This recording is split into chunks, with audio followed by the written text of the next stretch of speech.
नमस्ते। Detail discuss में आपका स्वागत है। मैं हूं राम कुमार चौहान और आज हम चर्चा करेंगे बांग्लादेश में राजनीतिक स्थिरता की। दोस्तों, बांग्लादेश में राजनीतिक अस्थिरता के कारण जो वहां की प्रधानमंत्री है शेख हसीना, उन्हें अपना देश छोड़कर भारत में आकर शरण लेनी पड़ी और उन्होंने अब ब्रिटेन से शरण मांगी है कि वे ब्रिटेन में जाकर के रहना चाहती है, मगर ब्रिटेन ने भी उनकी शरण को देने से मना कर दिया और उन्होंने कहा कि भारत में ही आप रहिए और भारत से ही आप शरण मांगिए जहाँ पर आप आकर के रुकिए।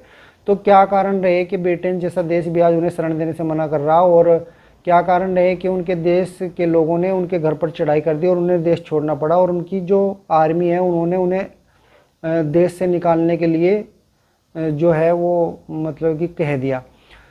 और क्या बांग्लादेश में ये अस्थिरता एकदम पैदा हुई या पहले से ही चली आ रही थी, और क्या जो शेख हसीना है उसे इस चीज़ का आभास नहीं था कि भाई मुझे ये देश छोड़ना पड़ सकता है या मुझे इतना बड़ा मतलब ये कांड हो सकता है? तो ये पता नहीं था सरकार को। देखिए, मेरा मानना यह है कि सरकार को जो है वो अपडेट तो मिल जाते हैं कि क्या हो सकता है, मगर वो उस सिचुएशन को अगर सही ढंग से ना कंट्रोल में ले पाए तो तब ऐसी घटनाएं घटती है। ये हुआ क्यों? ये हुआ इसलिए क्योंकि शेख हसीना भी दो नाव में पैर रख के चल रही थी। वे एक तरफ भारत के साथ समझौते कर रही थी, दूसरी तरफ चीन के साथ कर रही थी। तो भारत को भी ये चीज़ पसंद नहीं है थी, क्योंकि पहले से तो भारत के साथ में मिल के चल रही थी शेख हसीना। जब तक वो मिल के चल रही थी तब तक भारत ने उसे सपोर्ट करा, समर्थन करा हर चीज़ में। मगर अभी कुछ दिनों से उन्होंने क्या करना शुरू कर दिया था, चीन के साथ में भी वो बातचीत कर रही थी, चीन से भी वो डील कर रही थी और भारत से भी डील कर रही थी। तो वो दोनों देशों के साथ में एक साथ वो लेकर के चलना चाह रही थी, मगर ऐसा नहीं होता दोस्तों। एक तरफ एक ही नाव में बैठ के पार किया जाता है। मुझे ऐसा लगता है कि इसी वजह से भारत ने भी उसे इग्नोर किया, और बताया जा रहा है कि इस सब आंदोलन के पीछे कहीं ना कहीं विदेशी ताकतें रही, जिसमें चीन का और अमेरिका का भी हाथ हो सकता है। तो कारण क्या था उस जिससे कि उन्हें भागना पड़ा? देखिए, जब ये तीसरी बार अभी ये जीत करके आई तो बांग्लादेश बना, उसमें जो संघर्ष कर रहे थे और जो इनके पिताजी के साथ में जो लोग सपोर्ट में आए थे, उनके बच्चों को आरक्षण देने का एक बिल पास किया। उसी के विरोध में वहाँ के विद्यार्थियों ने, स्टूडेंटों ने, छात्रों ने एक आंदोलन शुरू किया, और उस आंदोलन को दबाने के लिए इन्होंने जो बल प्रयोग किया, उस बल में कुछ छात्रों की मौत हो गई। उस मौत होने की वजह से जो वहाँ का पूरा कट्टरपंथी समाज था वह एकजुट हो गया, और पूरे के पूरे सब लोगों ने इस आंदोलन को जन आंदोलन बना दिया। जबकि जो वहाँ की सुप्रीम कोर्ट थी, उस सुप्रीम कोर्ट ने भी उस जो वो बिल लेकर के आई थी उस पर रोक लगा दी। रोक लगाने के बावजूद भी आंदोलन थमा नहीं, क्योंकि बताया जा रहा है कि बाहर से इसे हवा मिल रही थी, सपोर्ट मिल रही थी विदेशी ताकतों की। बांग्लादेश की जो प्रधानमंत्री थी शेख हसीना, वह इस बात को समझ नहीं पाई कि ये इतना बड़ा कांड घट सकता है, और वह बल प्रयोग करती रही। उस बल प्रयोग करने में लगभग 100 से ज़्यादा बच्चों की जान चली गई, और आंदोलन ये बढ़ता ही चला गया। और वहाँ की जो आर्मी थी उसने भी हाथ पीछे खींच लिया और उसे सरकार को सपोर्ट करने से मना कर दिया। लास्ट में बात ये हुई कि अगर आप छोड़ के नहीं जाती तो हम आपके हाल पे छोड़ देंगे, और बांग्लादेश की जो प्रधानमंत्री है उसे देश छोड़ना पड़ा। दोस्तों, क्या ये भारत को नहीं जानकारी थी इन सारी चीज़ों की कैसे हो सकता है? देखिए, भारत को कोई जानकारी नहीं थी इस प्रकार की कि भाई ये इतना बड़ा कांड हो जाएगा कि भारत की जो बांग्लादेश की प्रधानमंत्री है उसे छोड़ के आना पड़ेगा। क्योंकि ये अभी भारत में भी चुनाव हुए, भारत की सरकार और भारत की जो एजेंसियाँ है वो भी सब चुनाव में व्यस्त थी, और इतना आभास भी नहीं होता कि बांग्लादेश की स्थिति ऐसी ख़राब भी नहीं थी। मगर इतना तो बांग्लादेश की प्रधानमंत्री ने भी सोचा नहीं होगा कि मुझे 2-3 महीने बाद ही ये छोड़ के भागना पड़ेगा यहाँ से।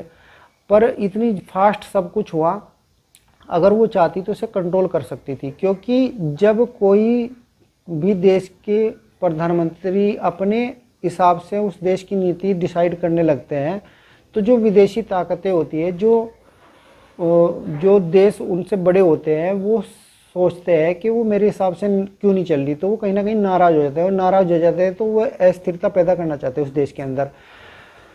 तो इसी प्रकार का प्रयास पहले भारत में भी हुआ था। जब मोदी जी अपने हिसाब से चल रहे थे, देश को लेकर चल रहे थे, आगे बढ़ रहे थे, तो आपने देखा होगा जब किसान आंदोलन हुआ 2021-22 में, तो उस समय पूरी जो राजधानी है हमारे देश की उसे सील कर दिया गया था, सारे बॉर्डर उसके सील कर दिए गए और प्रधानमंत्री जी के खिलाफ अनाप शनाप बयान दिए गए और वहाँ जनता को भी परेशान की गई और किस प्रकार लाल किले पर ट्रैक्टर फहराए गए और वहाँ पर खालिस्तानियों ने अपना झंडा फहरा दिया था लाल किले के ऊपर।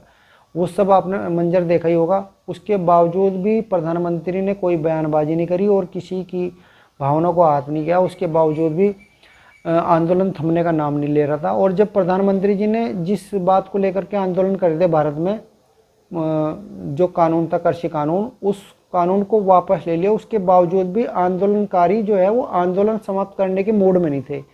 उसके बावजूद भी आंदोलन को चलाना चाहते रहे और फिर से भी आंदोलन शुरू करना चाहे गए, क्योंकि यहाँ पर भी विदेशी ताकतों की सपोर्ट थी उस आंदोलन को, बाहर से फंडिंग होती थी। तो इस बात को तो भारत सरकार समझ रही थी और जो यहाँ के लीडर है वो समझ रहे थे और देख रहे थे और उससे उसी हिसाब से उन्होंने हैंडल करा। मगर शेख हसीना उस चीज़ को हैंडल नहीं कर पाई और आज ये रही कि उनकी सरकार उन्हें गंवानी पड़ी।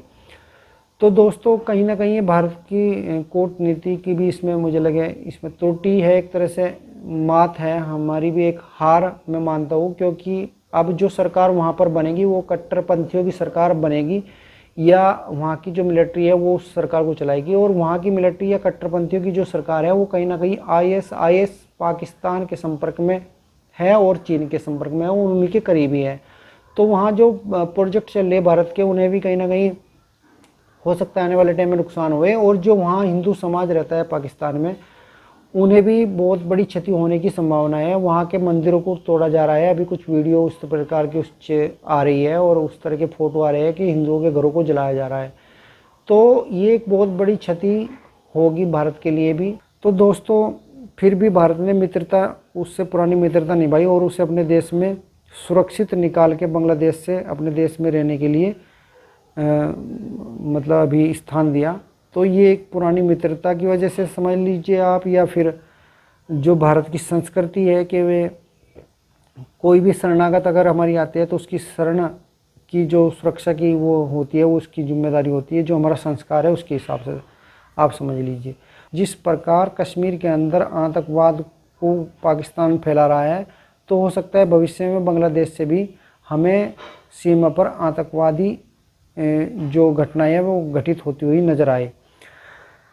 तो ये भारत के लिए तो एक झटका है ही। कूटनीति भी कहीं ना कहीं वो मतलब असफल होती हुई नज़र आ रही। और ये अगर इधर से भी हम असुरक्षित महसूस करेंगे और इधर से भी, तो एक दबाव बन जाएगा भारत के ऊपर। तो ये बहुत ही गलत हुआ। वैसे तो भारत के हित में तो ये है नहीं बिल्कुल भी वहाँ की सरकार का तख्ता पलट करना।